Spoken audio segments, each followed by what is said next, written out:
यो भिडियोमा देखेको दृश्य सामान्य लाग्न सक्छ। एक युवा ग्राहकको कपाल काटिरहेका छन्, तर त्यो तस्बिरभित्र एउटा यस्तो सङ्घर्ष लुकेको छ जसले हजारौं शब्दभन्दा धेरै बोल्छ।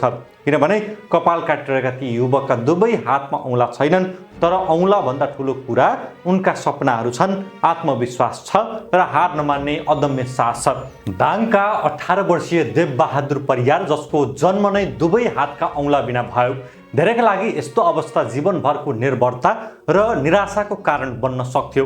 तर देवबहादुरले आफ्नो कमजोरीलाई कहिल्यै भाग्यको अन्तिम फैसला मानेनन्, बरु त्यही अभावलाई शक्ति बनाए, चुनौतीलाई अवसरमा बदले र आज आफ्नो सिप, आत्मविश्वास र मेहनतको बलमा अरूका लागि प्रेरणाको उज्यालो बनेका छन्। देवबहादुरको जन्म एउटा सामान्य दलित परिवारमा भयो। जन्मे लगत्तै परिवारले खुसीसँगै अनेक चिन्ता पनि बोकेको थियो।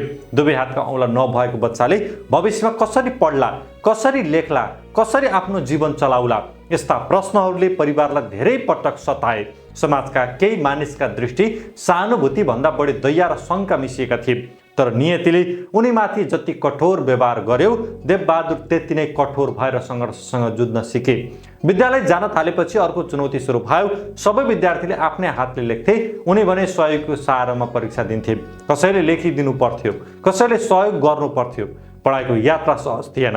धेरै पटक उनले आफू अरूभन्दा फरक भएको महसुस गरे, तर त्यो फरकपनलाई कमजोरी बनाएनन्। उनले शिक्षालाई आफ्नो भविष्य बदल्ने सबैभन्दा ठुलो माध्यम ठाने। समय बित्दै गयो, पढाइसँगै उनीभित्र एउटा सोच फलाउन थाल्यो। म अरूमाथि मात्र निर्भर भएर बाँच्दिन, म आफै केही गर्छु। त्यसपछि सुरु भयो आत्मनिर्भर बन्ने अर्को यात्रा। मोबाइलमा भिडियो हेर्दै उनले घरमै कपाल काट्न सिक्न थाले। सुरुका दिनमा कति पटक बिग्रियो होला, कति पटक असफल भयो होलान्। औँला बिना कैँची समात्नु, मेसिन चलाउनु र ग्राहकको विश्वास जित्नु सामान्य कुरा थिएन। तर जहाँ इच्छा शक्ति बलियो हुन्छ, त्यहाँ कठिनाइहरू क्रमशः साना हुँदै जान्छन्।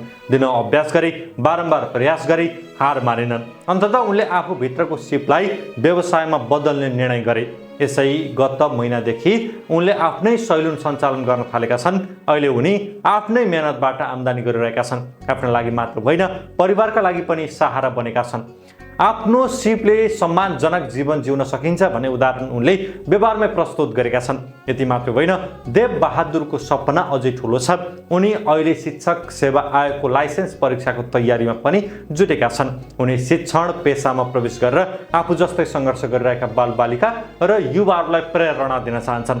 जीवनमा शारीरिक सीमाभन्दा ठुलो कुरा मानसिक शक्ति र दृढ इच्छा शक्ति हुने विश्वास उनीमा स्पष्ट देखिन्छ। देवबहादुरको जीवनले एउटा गहिरो प्रश्न पनि हाम्रो समाज सामु उभ्याएको छ।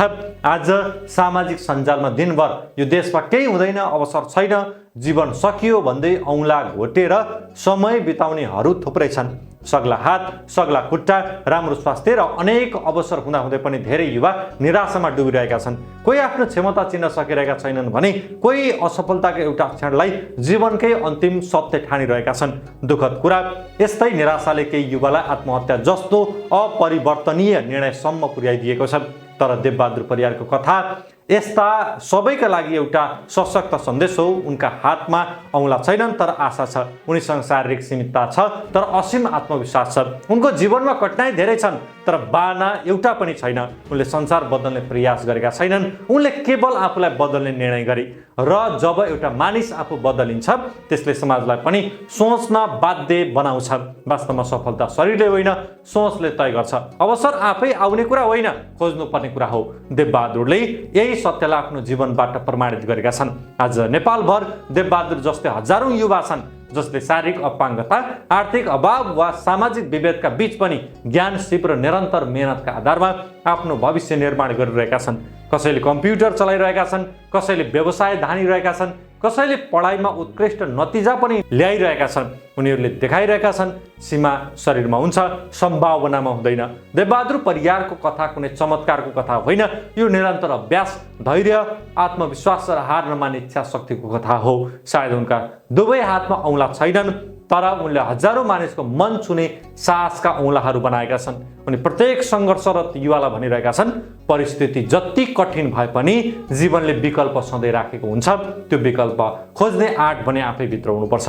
यसले देवबहादुर परियार केवल एक सैलुन व्यवसायी मात्र होइनन्, उनी एउटा जीवित प्रेरणा हुन्। एउटा सन्देश हुन्, एउटा यस्तो उदाहरण हुन् जसले सिकाउँछ भाग्यले अवसर नदिए पनि मेहनतले बाटो बनाउन सकिन्छ। शरीरमा औँला नहुन सक्छ, तर सपना देख्ने आँखा, सङ्घर्ष गर्ने मन र जित्ने साहस भए जीवनलाई असम्भवबाट सम्भव बनाउन सकिन्छ।